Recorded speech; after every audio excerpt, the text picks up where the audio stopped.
বড় খোকা, মেজো খোকা, ছোট মিষ্টি খোকা, চলে একটু জল। দাদু তুমি কথা বলো না কেন? কোথায় যাচ্ছ? বাবা মারা গেছে, বাবার বডিটা তো শ্মশানে নিয়ে যেতে হবে। কেন তোমার আর ভাইয়েরা বেরোতে পারছে না? বাবার সম্পত্তিতে সবাই সমান ভাগে ভাগ করেছে। ঘরে ঢোকো। বাবা বাবা ঠাকুরটা মরে গেছে। মরে থাকা কি আছে? তোর কাকা যারা তো আছে, সব দায়িত্ব কি তোর বাবার? দায়িত্ব আর কোথায় নিতে পারলাম? বাবা বেঁচে থাকতে তো এক মুঠো ভাতও খেতে দিলাম না, না খেতে পেয়ে বেচারা মারা গেল। তার মানে তুমি কি বলতে চাইছো তোমার বাবাকে আমি খেতে দেই না? এ মেজদা, বাবা এখানে মরে পড়ে আছে, তোরা এখন কেউ ঘর দিয়ে বেরোচ্ছিস না কেন? তোরা তো এতজন আছিস, জানা আমাকে কি যেতে হবে? ঠিক বলে।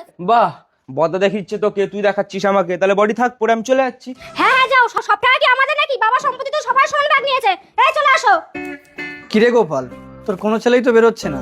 জানিস আমি যখন মরে গেছিলাম আমার একমাত্র ছেলে স্বর্গরত করে পোড়াতে নিয়ে গেছে। কানাই, তোর এক ছেলে বলে তুই না আমাকে একদিন বলেছিলি আমার এই ছেলে না দেখলে ও ছেলে দেখবে, ও ছেলে না দেখলে সে ছেলে দেখবে, আর তোকে দেখার কেউ নেই। জানিস আমি না খেতে পেয়ে মরেছি। এরা তো আমার শ্রাদ্ধটাও দেবে না, আমি কোনো দিন এই নরক থেকে মুক্তি পাবো না। তোরা যদি কেউ না টাকা দিস, বাবার বডিটা পড়াবো কেমন করে? তুমি একটা কাজ করো, নদীর ধারে কোদালটা নিয়ে গিয়ে পুঁতে দিয়ে আসো। হ্যাঁ হ্যাঁ ঠিক বলেছে, প্রচন্ড গন্ধ বেরোচ্ছে, তাড়াতাড়ি তোলো তোলো।